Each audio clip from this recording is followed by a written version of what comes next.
Hi అండి. ఈరోజు పప్పు చారండి మాది. పప్పు వేసుకున్న ఒక గ్లాస్, చిన్న గ్లాసు ఇవన్నీ టమాటీలు, ఉల్లిపాయలు, పచ్చిమిర్చి ఇవి కూడా వేస్తున్నాను. ఇందులో కాస్త నూనె వేస్తే ఉడుకుతుందండి. ఆయిల్ వేస్తాను కొద్దిగా. ఇందులోనే కారం కూడా వేస్తున్నాను కొద్దిగా. పచ్చిమిర్చి వేస్తాను కదా, కొద్దిగా వేసారు, కొద్ది వాటర్ వేసుకుంటాను. పప్పు ఉడికిన తర్వాత తిరగమాతకి ఎల్లుల్లిపాయలు, ఎండుమిర్చి, జీలకర్ర, పోపులు, పచ్చికరేపాకు ఉడికిందా లేదా చూద్దాం. పప్పు అయితే ఉడికిపోయిందండి.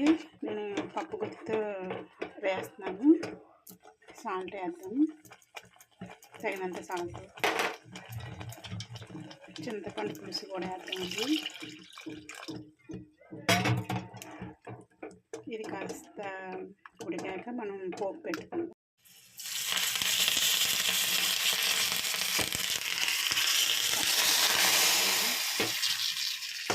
తిరగమాత అయితే పెట్టేసానండి. ఇందులో ఎటువంటి ముక్కలు గట్ట ఏమీ వచ్చేది, పప్పు చారు కదా, పలాసన చేశాను. పప్పు రెడీ అయిపోయింది.